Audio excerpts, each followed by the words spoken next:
Hello दोस्तों, आपका स्वागत है अटीनियम एकेडमी की डिजिटल क्लासेस में। और हम लोग आज अपना एक नया विषय स्टार्ट करने वाले हैं और वो विषय है हमारा रीजनिंग की प्लेलिस्ट। रीजनिंग कितने प्रकार की होती है पूरा प्लेलिस्ट में आपको समझाया जाएगा।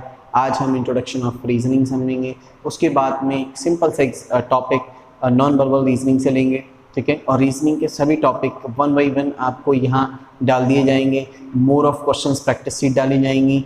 तो आप रीजनिंग को अच्छी तरीके से पढ़ने के लिए हमसे जुड़ें। आप फर्स्ट टाइम अगर वीडियो देख रहे हैं तो हमारे चैनल को सब्सक्राइब करें और बेल आइकन प्रेस करें। अगर हमारे सब्सक्राइबर 1000 जैसे ही होते हैं वैसे हम लोग लाइव क्लास भी प्रोवाइड कराएंगे, अपलोडेड वीडियो भी प्रोवाइड कराएंगे। सभी तरीके की क्लासेस आपको जल्दी से जल्दी देने का प्रयास करेंगे, ठीक है। तो हम लोग आज एक नया विषय स्टार्ट कर रहे हैं, रीजनिंग, ठीक है। तो देखते हैं, ठीक।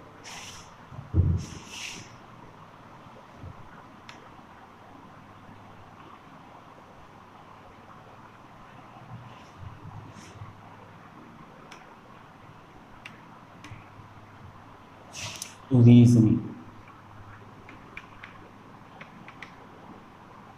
मीन्स होता है तर्क शक्ति।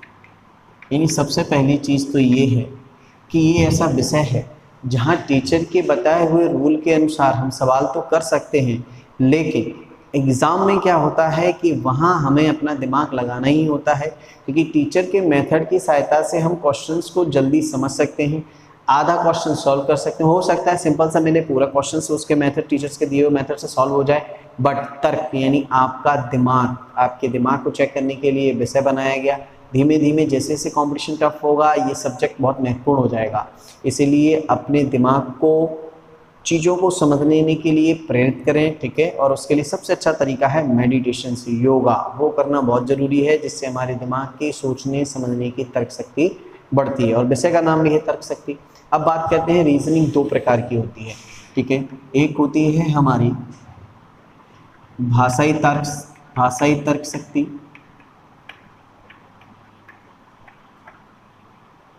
इसको बोलते हैं हम लोग वर्बल रीजनिंग, ठीक है। और एक होती है अभाषाई तर्क शक्ति।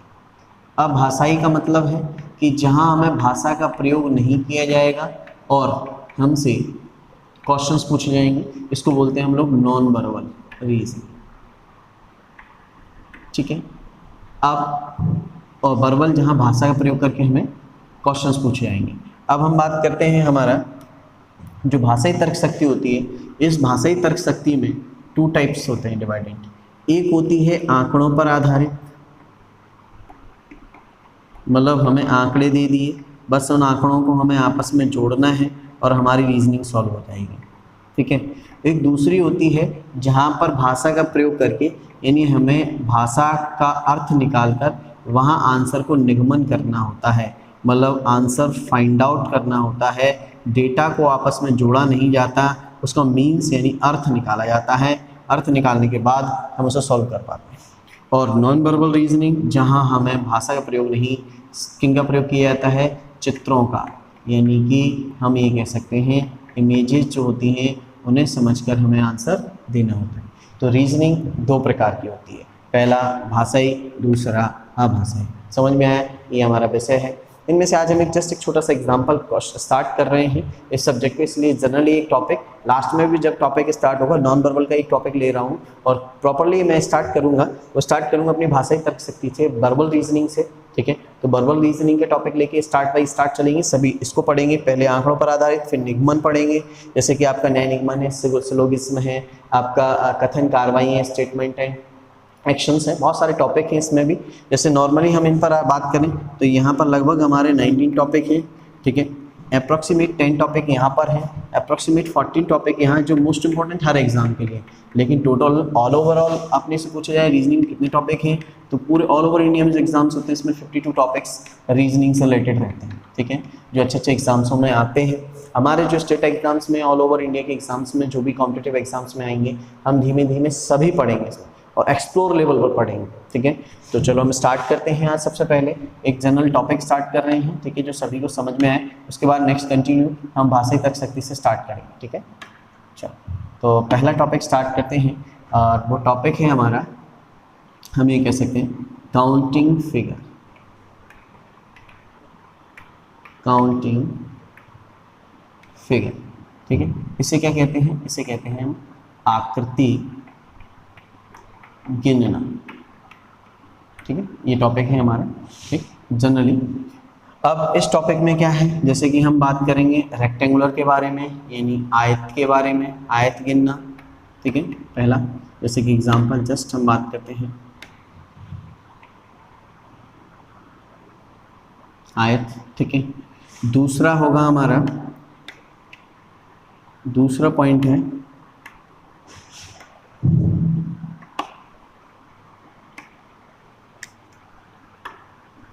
दूसरा पॉइंट होगा, और दूसरा पॉइंट होगा हमारा वर्ग, स्क्वायर। स्क्वायर की जनरल हम बात करते हैं,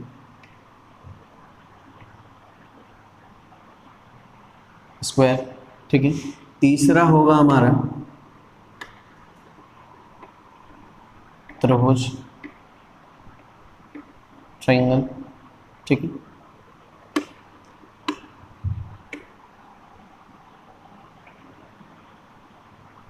त्रिभुज के बारे में, ठीक है।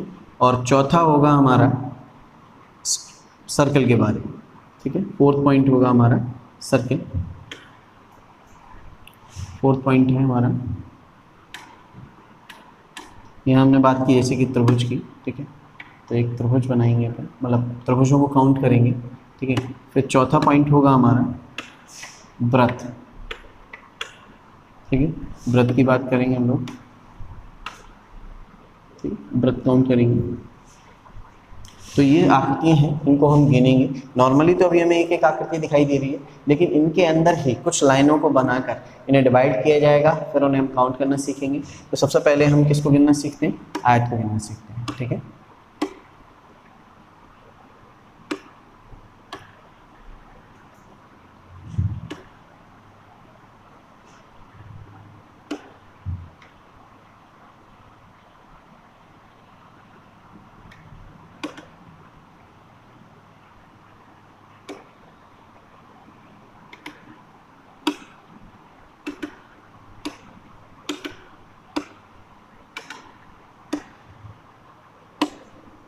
ठीक है, तो हमारा फर्स्ट पॉइंट है आयत। जनरली एक एग्जांपल लेते हैं, ठीक है।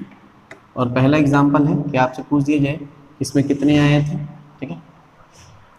अब अगर हमसे ये बोला जाए कि इसमें कितने आयत हैं, तो हम क्या बताएंगे इसमें काउंट करके कि भाई एक आयत है, ठीक है। ये पहला पॉइंट होगा। अब हमसे किसी ने, यानी हमने कितने काउंट किया, इसको काउंट कर, अब हमें कुछ इस तरीके से दिया गया, ध्यान से समझना इस चीज़ को, ठीक है। और हमसे पूछ दिया कि इसमें कितने आए। अब इसको गिनने का तरीका क्या है, ज़रा ये देखते हैं। हम इसमें नंबरिंग करेंगे सबसे पहले, 1 2 3 4, 1 2 3। अगर नॉर्मली हम इस क्वेश्चन को अगर सॉल्व करने के लिए बैठे तो हमारा लगता है लगभग हमारा 10 मिनट चला जाएगा, हम इसके पूरे आयत भी शायद सही तरीके से एक्यूरेट ना गिन पाए। लेकिन गिन लें कुछ इस तरीके से, कई लोग सिखाते हैं, सीखते हैं बच्चे कि ABCD नंबरिंग कर लिए, इसका EFGHI है ना, JKL, यहाँ MNOP, इस तरीके से कर लिए, ठीक है। लेकिन इस तरीके से हमें नहीं करना है। किस तरीके से करना है, तो ज़रा ध्यान देंगे हम इधर। पहले हम एक लाइन को गिनेंगे और रो को गिनेंगे, ठीक है। यानी हम इसे कह सकते हैं पंक्ति को गिनेंगे। किस तरीके से, क्षैतिज में 2 और 1 3 3 3 6 4 10, टोटल नंबर ऑफ काउंट किया कितना है 10, इनको जोड़ दिए, इनको सम किए। फिर कॉलम वाइज इसको काउंट करना है, 1 2 3 3 3 6, टोटल हो गया इसका 6, इधर से जोड़ा तो 6, इधर से जोड़ा।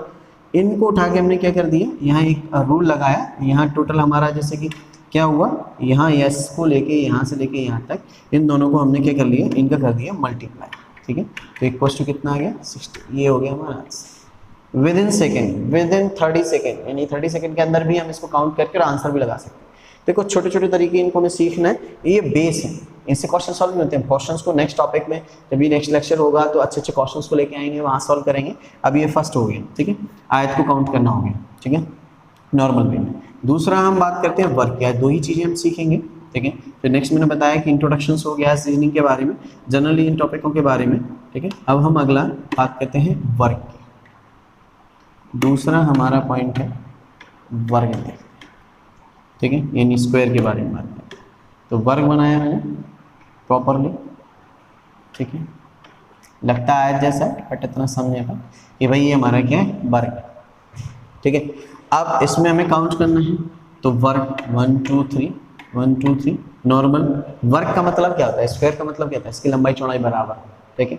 प्रॉपरली नहीं लग रहा बट ये वर्ग मानते हैं, पर इसमें काउंट करना है तो हमने नंबरिंग दी 1 2 3 1 2 3, इसका लास्ट नंबर 3 है, इसका लास्ट नंबर 3 है। स्क्वायर मतलब वर्ग, मतलब वर्ग करना तो 3 का वर्ग प्लस 2 का वर्ग प्लस 1 का वर्ग। 3 का वर्ग 9, 2 का वर्ग 4, 1 का वर्ग 1, 9 4 13 और 1 14। ये कंप्लीटली इसका क्या हो गया, हमारा आंसर हो गया। लेकिन अगर मान लो कि इसमें एक लाइन और बढ़ा दी जाए, ये मैंने बढ़ा दी, अब हमसे पूछ दिया कि भाई बताओ वर्ग कितना है, तो इसका लास्ट नंबर क्या है 4, इसका लास्ट नंबर क्या है 3, लास्ट नंबर ले लिए क्षैतिज और कॉलम वाइज दोनों तरीके से ले लिए। इसका लास्ट नंबर लिया 4, इसका लास्ट नंबर लिया,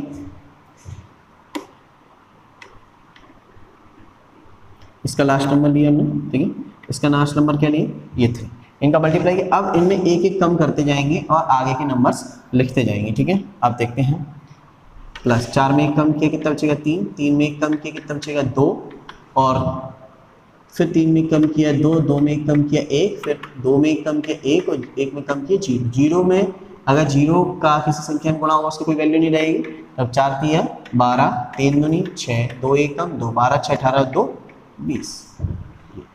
तो लास्ट नंबर इसको भी हम ऐसे कर सकते हैं, अगर हम इनको हटा दें, अगर हम यह बात करें कि इसको अगर हम हटा दें, इसको अगर हटा दिया जाए, इस लाइन को हटा दिया जाए, तो इसी तरीके से क्या हम जिनकी संख्या समान उसे कर सकते हैं, बिल्कुल कर सकते हैं। जरा ध्यान दें इस पर, इसका लास्ट नंबर कितना है 3 और यहाँ लास्ट नंबर कितना है आपका 3 है, इसका 3 है और इसका भी 3 है। जस्ट अपन देख लेते हैं, यहाँ 3 नंबर है, यहाँ 3, लास्ट नंबर को मल्टीप्लाई किया 3 इंटू 3 प्लस इनमें कम किया 2 इंटू 2 प्लस 1 कम किया 1 इंटू 1, अब कम करिए 0, तो ये हो गया ना 3 का स्क्वायर जो मैंने यहाँ लिखा है, वो हो गया 2 का स्क्वायर 1 का स्क्वायर, तो टोटल नंबर कितना हो गया 40। तो इस तरीके से हम वर्क काउंट कर सकते हैं। समझ में आया होगा यहाँ तक कि मुझे लगता है, नहीं समझ में आए कमेंट में लिखें, फिर से कोशिश करूँगा किसी दूसरे तरीके से सिखाने का। तो लगातार आप अपने विषयों को अच्छा करने के लिए हमसे जुड़े रहें और इस चैनल को कंटिन्यूस देखते रहें। धन्यवाद।